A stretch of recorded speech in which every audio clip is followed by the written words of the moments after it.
Good morning. Just woke up, 10টা বেজে গেছে, মানে 9:50।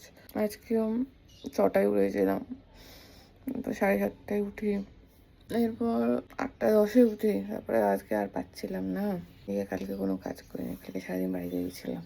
যাই হোক, খুব ঘুম পাচ্ছিল, আজকে ঘুমিয়ে নিলাম। মাঝে মাঝে আমার একটু ঘুমটা বেশিই পায়। রেডি হয়ে গেছি, ওয়ার্কআউট করবো।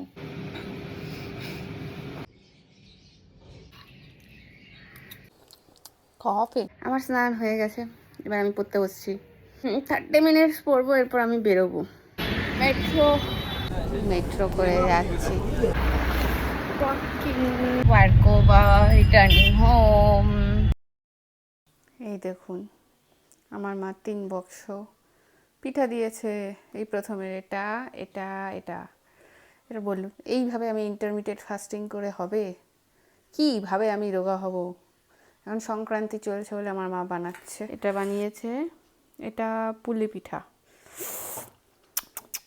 এটাও পুলি পিঠা, আর এটা পাটিসাপটা। সবই নারকেলের বানিয়েছে। এই আজ খেয়ে নিই, এখনও তো 4টে তো বেজে গেছে। যাই হোক, এখনো সূর্যের আলো আছে। আমাকে ডাক্তার বলেছে 9টা থেকে 4টের মধ্যে খেতে। তো যাই হোক, একটু খেয়েই নিই আজকেও আমার ইন্টারমিডিয়েট ফাস্টিং হলো না। আমার মা বলেছে গরম করে খেতে, খুব নরম হয়েছে তুলতুলে।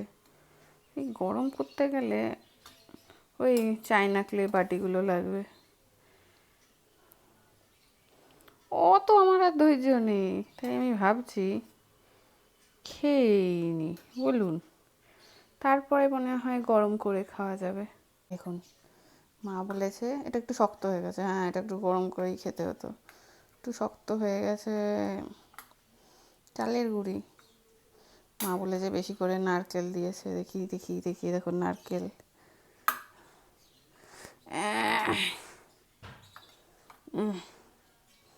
বড্ড শক্ত হয়ে গেছে চালের গুঁড়িগুলো না। তো যাই হোক, এই মাঝখানেরটাই খাবো।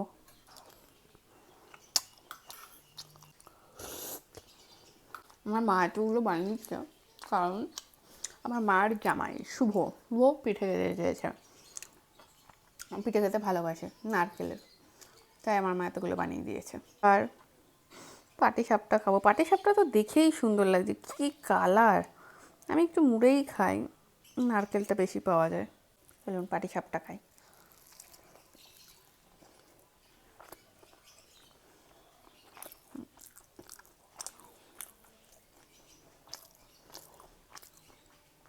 অসাধারণ অসাধারণ। আমার মা বলেছে আজকে নারকেল কিনে একটা গোটা নারকেলের পুর বানিয়ে, নারকেলের পুর বানিয়েছে, বানিয়ে সেই পুরগুলো এর ভেতরে ঢুকিয়ে, মানে এগুলো দিয়ে এগুলো সব বানিয়েছে একটা গোটা নারকেল কেটে। আমার শরীরটা তো ভালো নেই, তবুও সংক্রান্তি চলছে বলে জামাইয়ের জন্য বানিয়ে পাঠিয়েছে। জামাই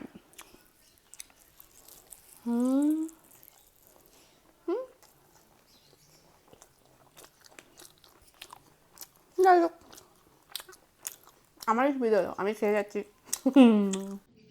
এখন জামাই খাচ্ছে। জামাই জামাই জামাই কেমন? খুব ভালো। খুব ভালো না? আমার মা দেখে খুশি হবে, তোমার জন্য স্পেসিফিক্যালি পাঠিয়েছে এতগুলো পিঠা। আজকে আমি মেলায় গেছিলাম, পাটুলি মেলা, পাটুলি উইন্টার এক্সপো, যেই ভিডিওটা কালকে আসবে। তো ওখানে আমি কিছু খেয়েছি, আমি সেই ক্লিপগুলো এখানে অ্যাড করে দিয়েছি, বিকজ এটা ইন্টারমিডিয়েট ফাস্টিং রিলেটেড ভিডিও, তাই আমি এখানে সবই অ্যাড করেছি কি কি খেয়েছি। এটা ভালো করে, এটা টমেটো মুরকুর।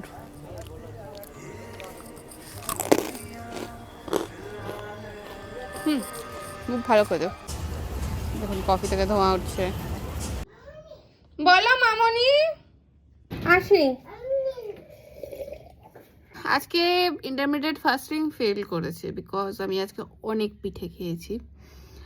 আর আমার রাত্রে ডিনারটাও করতে লেট হয়েছে। রাত্রে আমি অ্যাজ ইউজুয়াল ঘুগনি কফি খেয়েছিলাম। তো আজকে পুরো ইন্টারমিডিয়েট ফাস্টিং ফেইল্ড। পড়াশোনা আজকে কিছুই হয়নি। মনে হয় না আমি আর এই কেটের চ্যালেঞ্জটা নিচ্ছি, ওটা আমার দ্বারা আর হবে। আর কি করব, ওই 10-12 দিনে কি আর হবে। তো যাই হোক, কালকে দেখি আমার ইন্টারমিডিয়েট ফাস্টিং কি হয়। কাল দেখা হচ্ছে, বাই। আজকে পিঠে পাঠিয়েছে, তো আমি রাত্রেবেলা মেয়েকে আফটার ডিনার পিঠে দিয়েছিলাম, তো সেই পিঠে দেওয়াতে আমি সেখান থেকেও কিছুটা পিঠে খেয়েছি। আর কি বলবো, আমার কাছে কোনো বলার নেই, আজকে কিছু বলারই নেই, সে সব ক্রস করে গেছে। আমি বলেইছিলাম আমি 1 দিন পাস করি, 6 দিন ফেল করি। তো আমি এই ভিডিওগুলো এই জন্য বানাচ্ছি যাতে যাতে আমি পাস করতে পারি, আর মোটা হয়ে আমার কাজ নেই।